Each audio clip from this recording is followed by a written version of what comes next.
Naam, bila shaka maelfu ya watu wengi tuliweza kuona video clip hii ambayo ili trend na bado inaendelea kutrend katika mitandao ya kijamii, ikimuonyesha mwenyekiti wa ACT Wazalendo akizungumza kwamba inaonekana rais ni kama amechanganyikiwa. Sasa kauli hiyo bwana imezua gumzo kweli kweli, na sasa hivi imeleta picha mpya na taarifa ambazo tumezipata jioni hii ni kwamba mwenyekiti huyu bwana amekamatwa na tayari anashikiliwa na jeshi la polisi. Nitanukuu kile ambacho amekiandika Malisa, huyu ni mdau na ni mwenzetu wa upande wa pili. Nanukuu: watu walijitambulisha kuwa ni askari polisi wamevamia ofisi za ACT Wazalendo zilizopo maeneo ya Magomeni jijini Dar es Salaam kumsaka mwenyekiti wa ngome ya wanawake Janet Rita, wakidai anahitajika kwa mahojiano maalum kuhusu hotuba aliyoitoa kwenye mkutano wa hadhara uliofanya Manzese Jumatano Juni 18, 2025.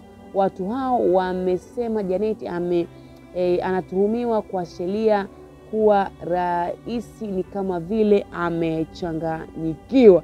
Sasa ikumbuke kwamba katika kile ambacho alikuwa anakizungumza alisema kwamba ni kama rais anaonekana kachanganyikiwa na mambo mengi ambayo alikuwa amezungumza katika hotuba ambayo alikuwa anaitoa. Sasa taarifa ambazo tuko nazo ni hizo ambazo tumekupatia kwamba tayari amekamatwa kwa ajili ya maelezo zaidi. Nini kitajil? Usiache kufuatilia Ushindi Lazima Media, tutakufahamisha yale mengi ambayo ulikuwa huyafahamu kuhusu kile ambacho kinaendelea. Usiache kule comment, kubwa zaidi ni kusubscribe. Bye bye. Nilikuwa najaribu kupata takwimu za polisi. Nauliza, hivi Tanzania nzima polisi wako wangapi? Naambiwa hawazidi 100,000. Sasa kama polisi hawazidi 100,000, sisi wa Tanzania tunakaribia milioni 60, si ndio makamu mwenyekiti? Hebu tugawane na hawa 100,000, sisimizi tu. Kama unakanyaga simizi. Hivi kweli polisi ambao wana njaa kama sisi, leo tukiamua kushughulika nao watabaki salama? 100,000 kwa milioni 60. Kwanza CM juzi wametuambia wako milioni 13. Wachache sana. Sisi wa Tanzania tukisema tumechoka, tunataka kufanya mabadiliko kwenye nchi yetu, tunaweza kufanya mabadiliko. Haswa wanawake. Wanatushinda nini hao? Tunawazaa wenyewe bwana. Hivyo walivyovaa tu ukiwaangalia ni fedha za kodi zetu. Ndio usmart huo. Hawana mashamba ya kulima hawa, lakini leo wamekubali kutumika na Chama cha Mapinduzi. Nilikuwa najaribu kupata takwimu za polisi. Nauliza, hivi Tanzania nzima polisi wako wangapi? Naambiwa hawazidi 100,000.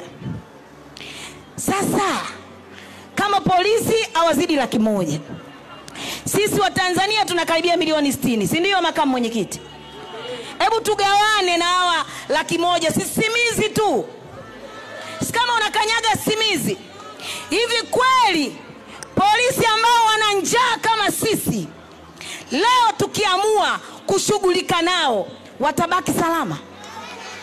100,000 kwa milioni 60. Kwanza CM juzi wametuambia wako milioni 13. Wachache sana.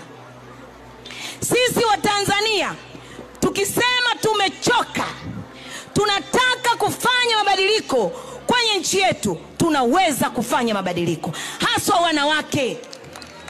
Wanatushinda nini hao? Tunawazaa wenyewe bwana.